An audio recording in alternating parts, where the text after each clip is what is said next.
آسانیاں بعض دفعہ بندے کو نقصان کی طرف لے جاتی ہیں۔ میں ان ماؤں سے اور بہنوں سے یہ گزارش کر رہا ہوں اور ان بھائیوں سے بھی کہ جو اپنے گھروں کے اندر ماسی کلچر کو زیادہ فروغ دینا چاہتے ہیں، یعنی ان کی ضروریات ہیں، کام بھی کرنا ہے، لیکن یہ جو آسانی ہوتی ہے نا، آسان تن پرستی، تن آسانی تلاش کرنا کہ بھئی میں فریش میں رہوں، ہر وقت مجھے کوئی کام نہ ہو، میں بس اپنی مرضی سے کبھی نیند کر لی تو نیند کر لی، کبھی دل چاہا تو گھوم پھر لیا، کبھی کھانا پکانا دل چاہا تو پکا لے، نہیں تو نہ صحیح، گھر کے کام کاج کا دل چاہا تو ٹھیک ہے کر لیا، نہیں تو نہ صحیح۔ تو یہ جو مزاج بنتا جا رہا ہے اس کی کئی خرابیاں ہیں۔ اس کی سب سے بڑی خرابی تو یہ ہے کہ اپنی صلاحیتیں جو ہیں، اس کو اردو ادب کے اندر کہتے ہیں ماند پڑ جانا، اپنی صلاحیتیں ختم ہونا شروع ہو جاتی ہیں۔ پھر بعض دفعہ ضرورت ہوگی تو آٹا گوندنا بھی نہیں آئے گا، سالن پکانا بھی نہیں آئے گا۔ جس طرح بڑے گھر جس کو کہتے ہیں نا، اونچی دکان پھیکے پکوان، تو ان کے اندر یہ کلچر تقریباً اپنے خود کام خود کرنا یہ چونکہ ختم ہوتا جا رہا ہے، باہر کی روٹی کھانا، باہر جا کے کھانا، ہوٹلیں کرنا، یہ چیزیں عام رواج پکڑ چکی ہیں۔ تو وہاں پر یہ چیزیں نہیں ہیں کہ اپنا کھانا خود پکائیں یا اپنے کام خود کریں۔ تو ہر چیز کے لیے ملازم، ہر چیز کے لیے ملازم، حتیٰ کہ قرآن پڑھنے کے لیے، برکت کے لیے بھی باہر سے بندوں کو بلاؤ، یہ طریقہ درست نہیں ہے۔ بہرحال ہم جس بات کی طرف اشارہ کر رہے ہیں، اس کے پھر نقصان کتنا ہوا کہ انسان دوسرے کا محتاج بن جاتا ہے۔ جب بھی انسان محتاج بنتا ہے کسی کا، تو وہ آدمی اس کی محتاجی سے ناجائز فائدہ بھی اٹھانا شروع کر دیتا ہے کہ اب تو ہے یہ مجبور، اس کی مجبوری سے فائدہ اٹھاؤ۔ ایک نہیں کئی واقعات ایسے ہو چکے ہیں کہ ماسیوں کی شکل میں انہوں نے خدمت کی، کرتے کرتے کرتے آخر گھر کا صفایا کرا لیا۔ ایک نہیں کئی واقعات تو میرے ذہن میں ہیں، جو تازے تازے واقعات ابھی ہوئے ہیں، تو وہ بتا دیتے ہیں کہ ایک علاقے کے اندر ہمارے قریب ہی یہ ایک شادی کا موقع تھا۔ ایک دو ماسیاں انہوں نے رکھ لی کہ بھائی شادی کے دنوں کے اندر ہمیں مشکل نہ ہو، پریشانی نہ ہو، بھائی کام کاج آسانی سے ہو جائے۔ چلو بھائی ٹھیک ہے۔ وہ ماسیاں کیا تھیں کہ ڈاکوؤں سے ان کا تعلق تھا، یہ ڈاکو کی راہبر تھی۔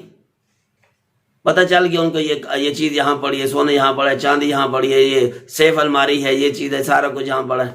تو ایک دن انہوں نے جب ان کو تسلی ہو گئی کہ یہ سارا سامان اب آ چکا ہے، شادی کل ہے، انہوں نے چپکے سے ڈاکوؤں کو فون کیا، ڈاکو آ گئے، دروازے بند کیا، بند کر کے ایک کمرے کے اندر ان کو بند کے سارے آرام سے صفائی کی۔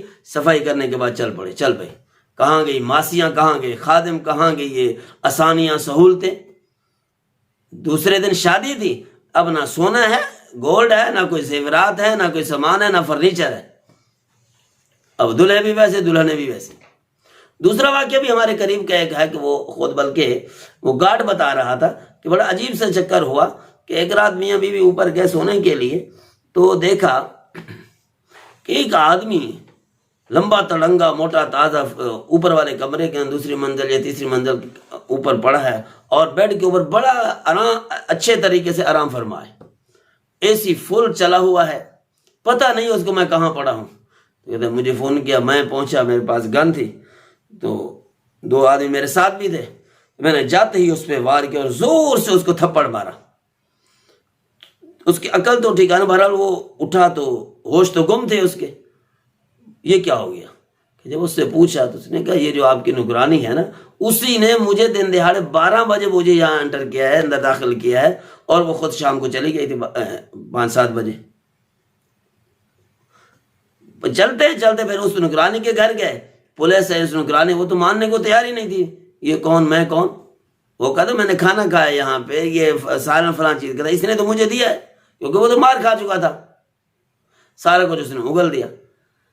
لیکن نہ وہ ڈاکو بات کے اندر وہ تھانے کے اندر گیا، نہ وہ نکرانی پکڑی گئی، بس دونوں کا معاملہ صاف، جیسے نظام چل رہا ہے اس طریقے سے، یہ وہ اپنے گھر گیا، یہ اپنے گھر گئی۔